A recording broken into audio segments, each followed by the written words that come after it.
Donc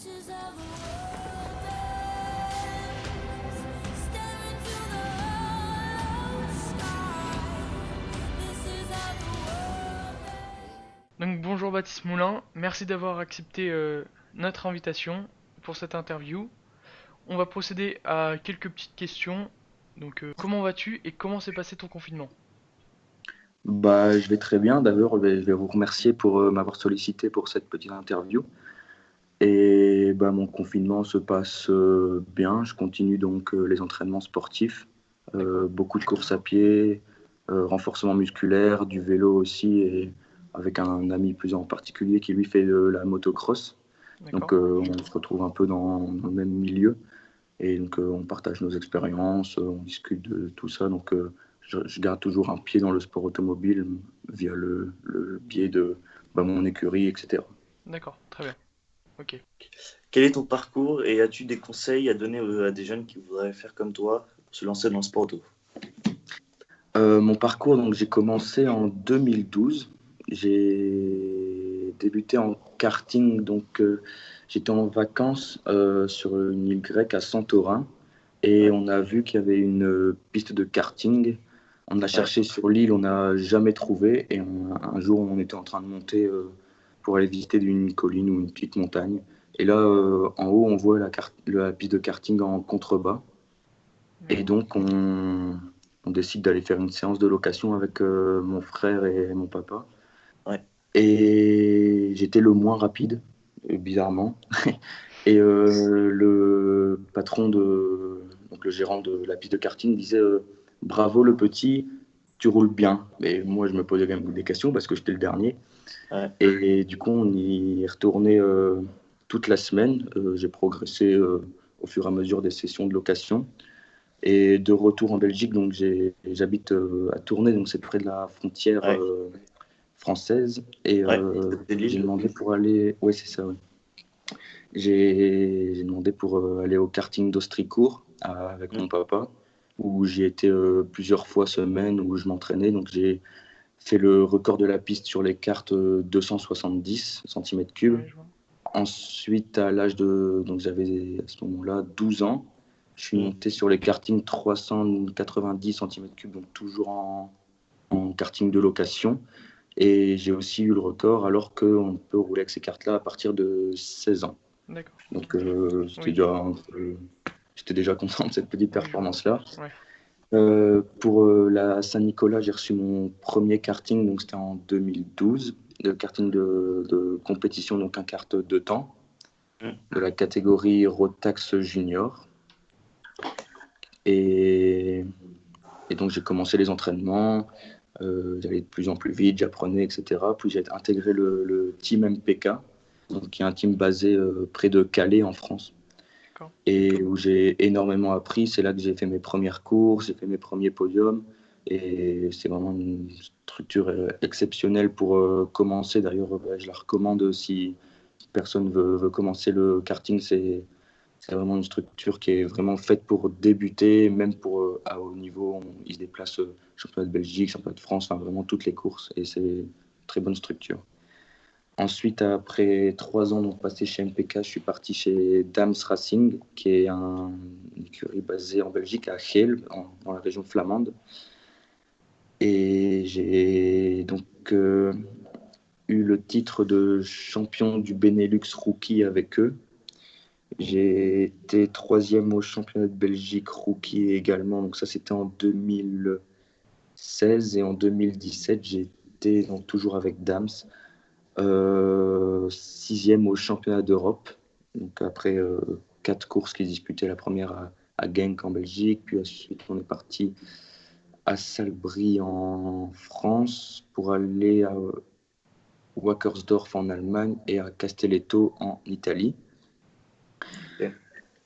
Ensuite, donc, j'ai intégré la FFSA Academy pour ma scolarité, et en même temps, j'ai commencé donc vraiment la voiture proprement dite avec la Formule 4. Et donc, j'étais parti 2 ans à l'école au Mans, dans Ouais. la Sarthe. Donc, Oui. forcément, pour les passionnés de sport automobile, c'est un lieu mythique. Donc, me réveiller et voir la ligne droite d'une Audière que j'empruntais pour aller à l'école, c'était Tout tout à Ouais. fait, ouais. quelque chose d'assez magique. Et donc j'y ai passé 2 années où j'ai fait le championnat de France de Formule 4, donc comme je l'ai dit, et après j'ai été me renseigner au Porsche Experience Center du Mans, donc qui est basé sur le circuit, pour faire la Porsche Carrera Cup France, que j'ai fait l'année dernière avec le team RMS. Et donc, c'était un des top teams, comme on dit, dans ce milieu du sport automobile. Donc, Ouais. vraiment une équipe qui a prouvé l'année d'avant comme quoi ils pouvaient se mettre aux avant-postes et qu'ils avaient des voitures extrêmement fiables dues à leur expérience dans le sport automobile. C'est Jean-Marc Bachelier et Yannick Malégol qui sont deux pilotes automobiles qui ont lancé cette structure-là, donc cette écurie qui Ok. roule essentiellement avec des Porsche. Et auparavant, il roulait avec une Ferrari 458 GT2, avec laquelle ils ont fait plusieurs fois les 24 heures du Mans. Donc, ils ont une grosse expérience en niveau de l'automobile. Et cette année, j'ai eu l'opportunité de pas partir chez Lamborghini, mais me diriger plus vers des courses d'endurance. J'intègre l'écurie FFF Orange One by ACM et j'aurai le plaisir de partager la Lamborghini GT3 Huracan Evo avec numéro 555 avec Florian Lator et Taylor Proto qui est un Anglais et Florian Lator lui français, et c'est drôle parce qu'on se retrouve encore dans la même écurie parce qu'il était l'année dernière avec moi chez RMS. Ah ouais. Ok. Et donc, on se connaît déjà bien. Et lui, Tyler Proto, a déjà fait une saison avec la voiture, donc il pourra nous partager son expérience. Et le team FFF, pour la petite conclusion, a gagné le championnat l'année dernière. Donc, c'est encore un team que j'intègre où il y a vraiment possibilité de faire d'excellents résultats. Et ça donne vraiment envie d'aller de l'avant et de travailler à fond. D'accord, super, merci. Bah, c'est super, c'est un beau parcours en tout cas. Est-ce que tu viens d'une famille de passionnés dans l'automobile sinon, ont-ils pris le fait, comment ont-ils pris le fait que tu veuilles vouloir devenir pilote? Non. En fait, mon papa est passionné de voitures depuis qu'il est tout petit. Il a d'ailleurs, lui, voulu faire également du karting, mais par manque de budget, ses parents n'étaient pas trop d'accord parce que tout ça a quand même un Ouais. risque. Tout à fait. Il n'a pas eu l'occasion de le faire, donc je pense que il s'est dit, bah, j'aimerais bien avoir un fils qui, lui, pourra faire ce que j'avais envie de faire. Et donc, bah, je partage la passion avec lui, même avec mon frère Cyril, qui lui est plus du côté de l'hôtellerie en cuisine, mais Oui. allez, qui me suit aussi sur les courses avec ma maman également, qui prend bien soin de nous. Avec mon papa, en fait, mon papa, on est tous un peu sportifs dans la famille. Et mon papa qui fait aussi beaucoup de trail, enfin, beaucoup de courses à pied, D'accord. donc tous dans le sport. Et mon papa a eu quelques belles voitures de sport, surtout quand j'étais plus petit, des Porsche. Et à chaque fois qu'il allumait et que je pouvais m'asseoir dedans, bah, j'étais toujours tout content. Et Oui. donc Oui, c'est venu j'imagine. de lui principalement. J'imagine. Très bien. Euh, donc, que penses-tu? Là, on va passer plus à des questions d'actualité. Que penses-tu de la situation des sports automobiles durant cette période? Et que penses-tu de la reprise qui va s'annoncer compliquée? La situation dans cette période, ben, forcément, ben, plus personne n'a pu rouler pendant un mois et demi, 2 mois. Donc, ben, forcément, pour ceux qui roulent énormément, ben, ce sera plus simple de réintégrer les mouvements de base comme qu'on avait auparavant. Ceux qui roulent un peu moins, ben, il va falloir retrouver un peu cette pratique-là. Mais d'un point de vue des équipes, bah, je pense que bah, ça va faire souffrir un peu le sport automobile d'un point de vue bah, surtout économique et puis aussi des passionnés parce que bah, même je pense que si on reprend le sport automobile comme ma première course ici pour reprogrammer mi-juillet à Imola, donc en Italie, ben, je pense que la décision de faire une course à huis clos va pas tarder à être annoncée parce que bah, il y a encore des risques forcément Tout à et fait. il faut vraiment préserver la population et mais d'un côté il faut aussi continuer à vivre, je pense, et pas écouter tout ce qu'on dit autour de nous. Enfin, après, ça, c'est mon point Oui, de vue. je vois, tout à fait. Mais voilà, moi, je pense que c'est quand même une bonne chose que ça va reprendre d'ici peu. Malgré qu'il y ait déjà quelques circuits qui sont ouverts, notamment Spa-Francorchamps et le Castellet, ça, je suis au courant. Et voilà, moi, j'ai hâte de remonter dans la voiture, en tout cas. D'accord, très bien. Je pense Ok. que beaucoup de pilotes pensent comme vous et Oui, je pense aussi, il on a manque qu'une tous hâte, hâte. c'est de reprendre les commandes. Voilà. Voilà. Ok. Pendant le confinement, t'entraînes-tu sur des simulateurs et si oui, quel jeu? Enfin, Oui, donc j'ai un simulateur donc assez professionnel à la maison avec le triple écran tout, ah ouais, pas mal. et tout le matériel adéquat pour pouvoir m'entraîner. Donc j'utilise le programme Assetto Corsa et Ouais. depuis que j'ai intégré le GT World Challenge, ils ont leur jeu dédié, donc Assetto Corsa Competizione, Oui, où c'est vraiment le jeu fait pour le championnat avec les voitures du championnat et Ah, c'est uniquement les pas circuits mal du ça. championnat. tout à fait. Donc je m'entraîne Ok. régulièrement à raison de entre 2 et 3 heures par jour sur mon simulateur pour vraiment garder la forme. Oui.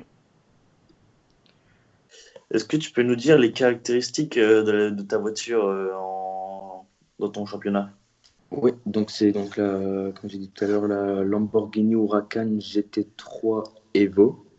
Donc c'est un tout nouveau modèle qui est sorti dans le courant de l'année dernière et qui, donc, comme son nom l'indique, c'est l'évolution de l'année, enfin de la génération précédente. Mm. Donc il y a énormément d'aérodynamique par rapport à la Porsche que j'avais auparavant. Les pneus sont extrêmement tendres. Il y a, si je ne me trompe pas, 670 chevaux Ah pour ouais, un poids qui est aux alentours des 1 tonne, voire un peu moins, et 1 tonne avec le pilote. Et donc, c'est ce qui fait un rapport poids-puissance assez élevé. Puis, il y a également pas mal de couples. Et avec les palettes au volant, ben, forcément, les rapports passent vite et Oui. enfin, passent rapidement. Et donc, ça va assez vite sur le circuit. D'accord. Ok. Euh, Est-ce que tu aurais un souvenir de course à nous raconter qui t'a vraiment marqué au cours de ton expérience dans l'automobile? Euh, c'est une bonne question. J'y ai jamais réfléchi. Hum, je dirais quand même l'année dernière en, en Porsche Cup, c'est pas une course ou un moment de course particulier, c'est vraiment la saison.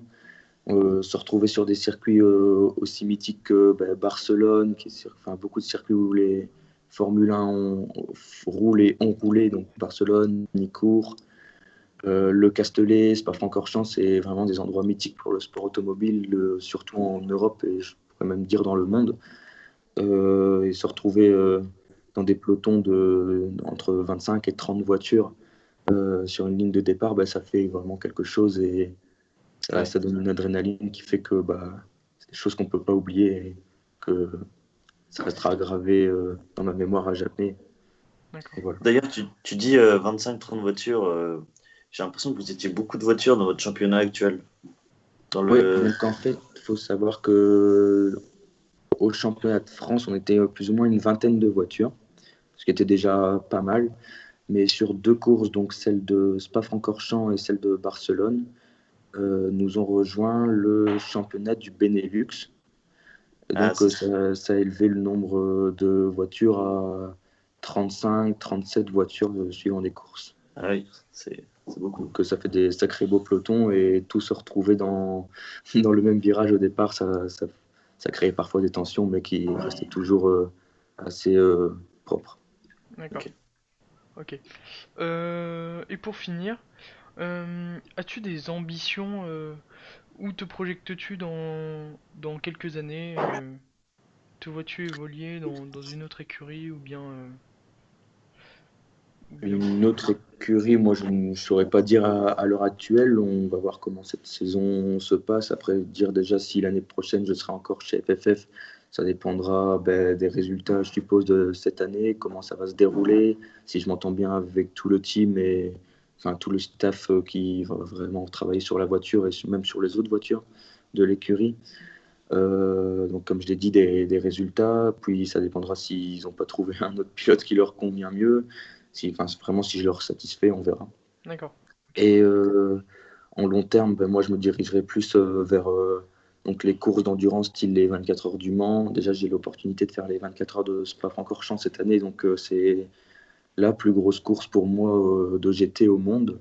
Et pouvoir participer à cette course avec une Lamborghini qui a gagné le championnat l'année dernière et à seulement 20 ans, je trouve ça assez exceptionnel et voilà. C'est vraiment la course que j'attends le plus. Très bien. Bah écoute, merci beaucoup d'avoir répondu à toutes ces questions. Vous pouvez retrouver donc la page de Baptiste Moulin sur Instagram. Je crois que tu possèdes aussi un site. Oui, je possède un site internet, donc c'est www.baptistemoulin.com. Très bien, d'accord. Donc on vous mettra tout ça du coup dans la description pour que ça soit plus simple. Et voilà, donc merci beaucoup. Merci beaucoup à vous.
And there's a gap on the inside. This is the move.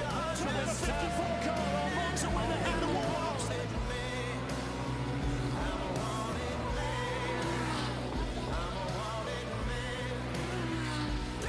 A winner Monza, McLaren back, Dynamic Motorsport wins.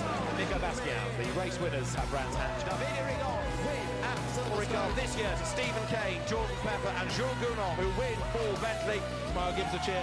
Victory for the 88 Mercedes. For our Motorsport, Ricky Newton goes to Andrea Caldarelli and Marco Mappelli. Manuel Hardy, our Pro-Am champion. Victory in the most crazy race here.